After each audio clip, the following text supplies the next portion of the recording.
here, Glenn with the Toy Temple, and today we're taking a look at Marvel Studios, the first 10 years, Iron Man Mark 7 from the Marvel Avengers movie. And this Marvel Legends action figure, right out of the gate, just looks amazing. The armor, it looks bulky, and we'll talk about the bulkiness here in a second. But it comes with additional hands, comes with blaster effects, looks awesome. On the side, shows you that if you line up all of the Marvel first 10 years boxes, you get kind of a fun little display piece. But where would you put them? And on the back, it gives you a movie poster. Says it came out in 2012.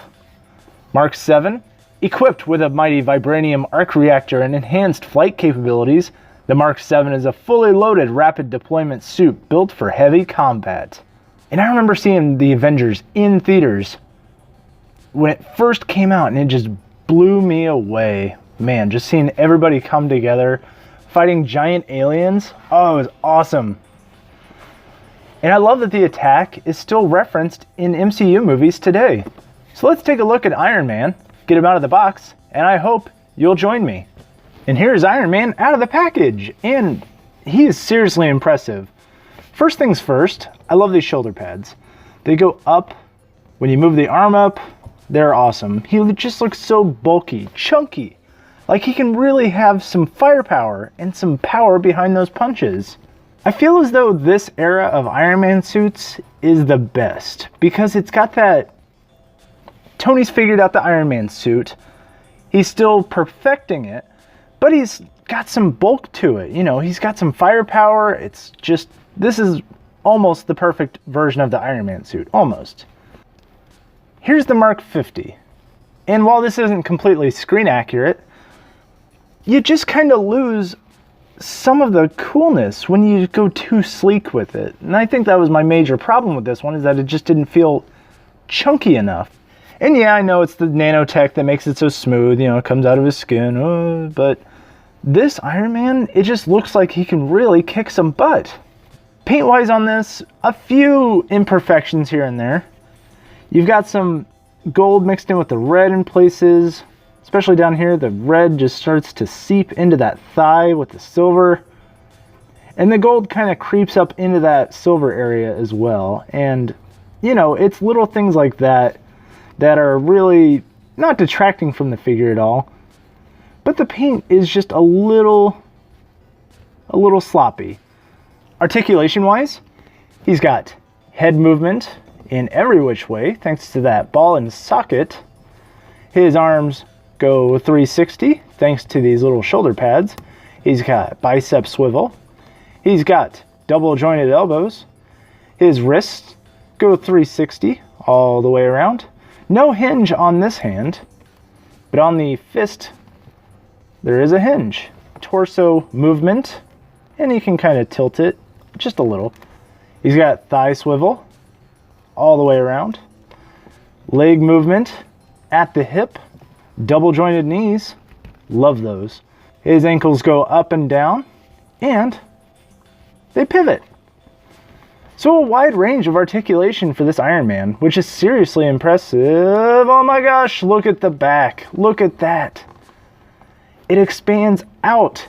He has shoulder booster articulation, and isn't that great? You bust those out, Loki, they're all gonna get scared. Ultron, no chance. Thanos, maybe he won't be scared. He's a man on a mission. But this Iron Man, man, it's like a flower that bloomed. Gosh, that's so great. And here is the accessories that Iron Man comes with. He comes with additional hands, both open palm and punch and power fist.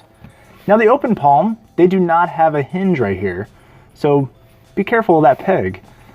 Punch and power though, for sure, has that hinge, and they even come with a little deco, and it folds on that one. But on this one, it's flat, it's not gonna fold, nothing happening there. Now these blaster effects, they look pretty awesome. They come with most Iron Man, but I did want to point out, there's a little imperfection in there. And I think this is the first time there's ever been something actually inside of the plastic in one of these effects. Pretty weird.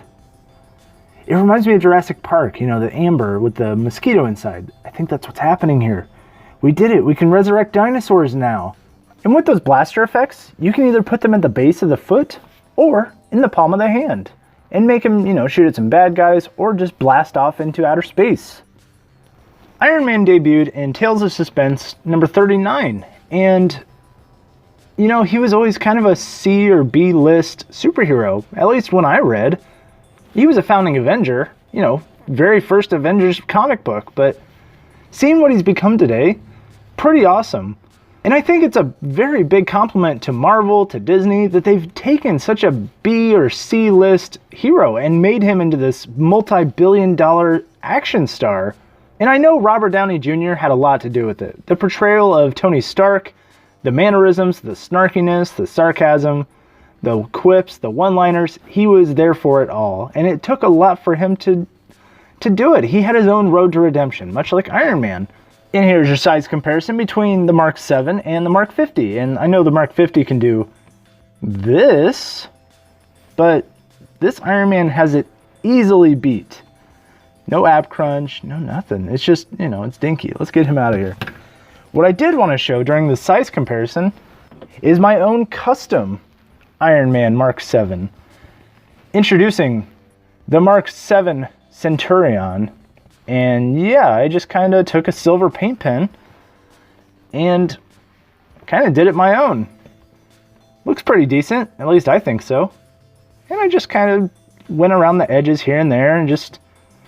It took me less than 5 minutes. I eyeballed it. And I think it looks really good. And now I've got my own little silver Centurion Mark 7.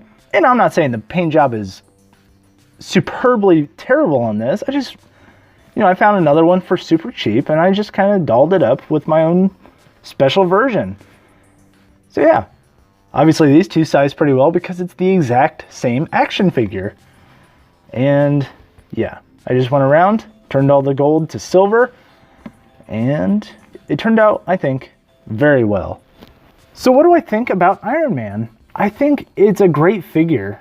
The deco is all over the place, just super impressive. I love the chunkiness of it, the bulk, the gold paint applications. They did a really nice job. I know a little bit got mixed in there, but you know, it's forgivable. The articulated wings, explodey goodness back there, oh, it's so nice. It's easily customizable. It comes with additional hands. It comes with blaster effects. It's pretty darn good. And the fact that it comes from one of the best MCU movies, even better. So if I had to say, I'd probably say 4.5 out of 5. I mean, it's a really great figure. So if you see it at Walmart or online, pick it up. I know you've probably got 1,000 Iron Mans by now, because I certainly do. But you really owe it to yourself to get this great, great Iron Man.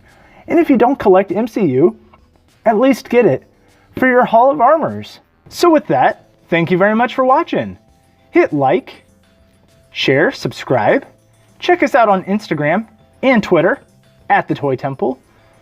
Comment down below with what your favorite Iron Man suit is, or if you just hate Iron Man. Tell me, I want to hear it.